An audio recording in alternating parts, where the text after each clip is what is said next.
আসসালামু আলাইকুম ছোট্ট বন্ধুরা, তোমরা সবাই কেমন আছো? আশা করি তোমরা সবাই ভালো আছো। আজ কিন্তু কোনো খেলা নিয়ে হাজির হয়নি।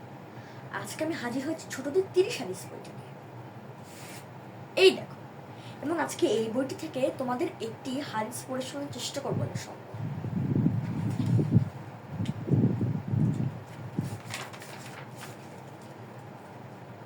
হাদিসটি হলো উমর ইবনে আবু সালামা রাদিয়াল্লাহু তাআলা আনহু হতে বর্ণিত।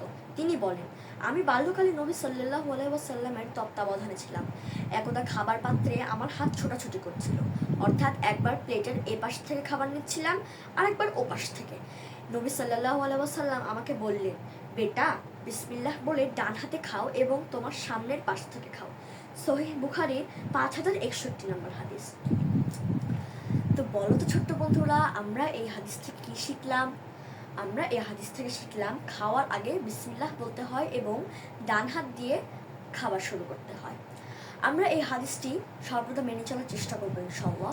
আল্লাহ আমাদের এই তৌফিক দান করুন, আমিন। তো আজকের মতো এখানে বিদায় নিচ্ছি। তোমরা সবাই সুস্থ থাকবে, ভালো থাকবে। আসসালামু আলাইকুম।